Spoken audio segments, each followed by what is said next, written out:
Hi mga mommy, mga misis, mga jowa! Gusto niyo bang malaman kung sino ang sinisearch ng mga partner niyo sa Messenger?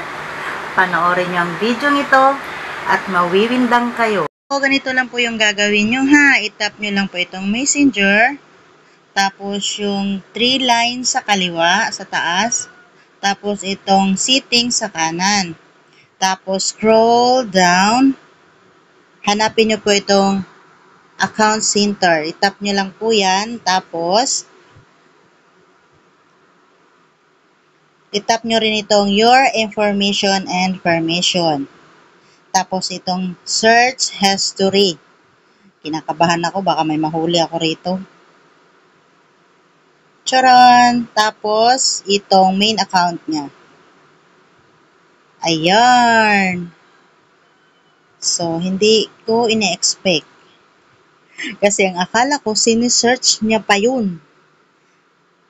So, definitely, wala akong nakita. Aba, sino to? Sino tong princess na to?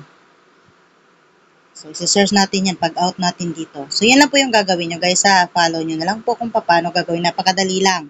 Mahuli ang dapat mahuli.